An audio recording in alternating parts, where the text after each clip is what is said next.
এবার কিন্তু ইলেকশন হয়ে গেছে। এবার বাজেটটা হচ্ছে এটাকে বলে হানিমুন পিরিয়ডের বাজেট। মানে এখানে বাজেটে কিন্তু সাধারণত দেখা যায় সরকার তাদের যে কঠিনগুলো সিদ্ধান্ত তারা কিন্তু প্রথম 1-2 বাজেটেই নেয়, কারণ তারা তো এখন সুন্দর মতো প্লেসমেন্টে বসে আছে। এখন যেটা আমি মনে করি যে জনগণ কি চাচ্ছে, জনগণের চাওয়া কিন্তু খুব কম।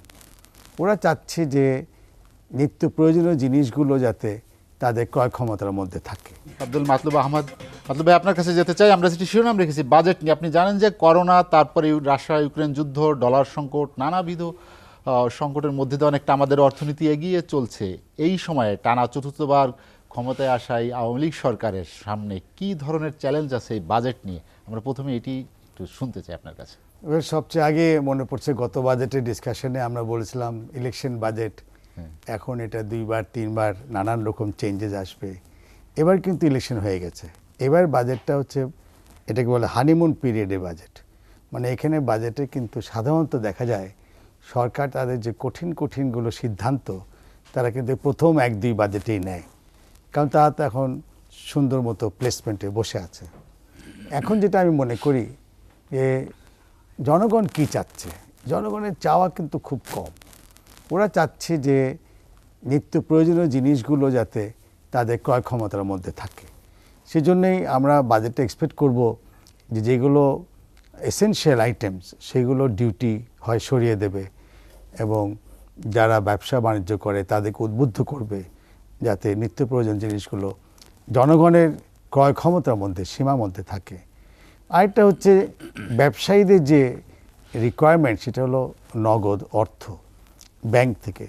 তো ব্যাংকের যদি কস্ট কমাতে পারেন বাজেটের কোনো সিস্টেম দিয়ে, যে ব্যাংকে যদি মনে করেন তাদের যে ট্যাক্স আছে, ইনকাম ট্যাক্সটা যেটা প্রায় 37 মনে হয় এখন, 37.5 মনে হয়, তো সেটা যদি কমিয়ে দেওয়া হয় একটু, তাহলে কিন্তু তারা কিছুটা হলো, যারা তাদের যে কাস্টমার আছে তাদেরকে কিছুটা হলো ইন্টারেস্টটা কমাতে পারবে। আজকে কিন্তু আমাদের সেই 6-9 সিস্টেম থেকে এটা যখন এখন কন্ট্রোল সিস্টেমে আসছে, আমরা দেখতে পাচ্ছি 6 মাসের মধ্যেই এটা প্রায় 13-14 ছুঁয়ে যাচ্ছে, আর স্মল লেন্ডিংয়ে প্রায় আরও 14 পারও হয়ে যাচ্ছে। এত হাই কস্টে আসলে বিজনেস করা খুব টাফ, এবং জনগণকে কম পয়সায় জিনিস দেওয়াও খুব টাফ।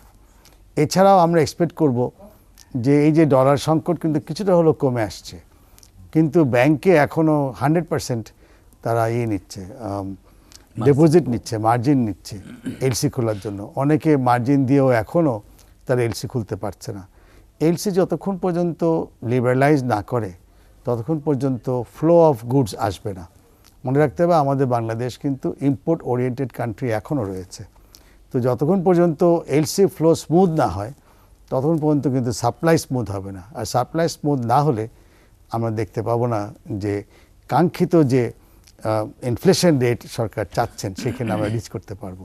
তো আমি এক কথাই বলবো, বিগত দিনের মতো এবারেও বাজেটটা জনবান্ধব হবে, ব্যবসা বান্ধব হবে, এবং আমরা যে ব্যবসা বাণিজ্য শিল্প করি আমাদের মনের যে আশা, এবারের সরকার আমাদেরকে হয়তো কিছুটা হলো সাহায্য করবে। আপনি মূল্যস্ফীতির কথা বলেছেন, সরকার এবার একটি লক্ষ্যমাত্রা নির্ধারণ করেছে 7.5-এর মধ্যে এটি রাখার। সেটির সাথে বাস্তবতার কতটা মিল আছে? না, সরকার যখন হিসাব করছে অবশ্যই কোনো কিছু বেসিস করে করছেন।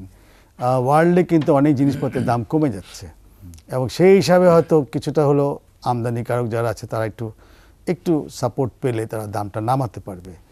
আর সাধারণত যে মূল্যস্ফীতি আমরা দেখি সেটা হলো ফুড আর নন ফুড।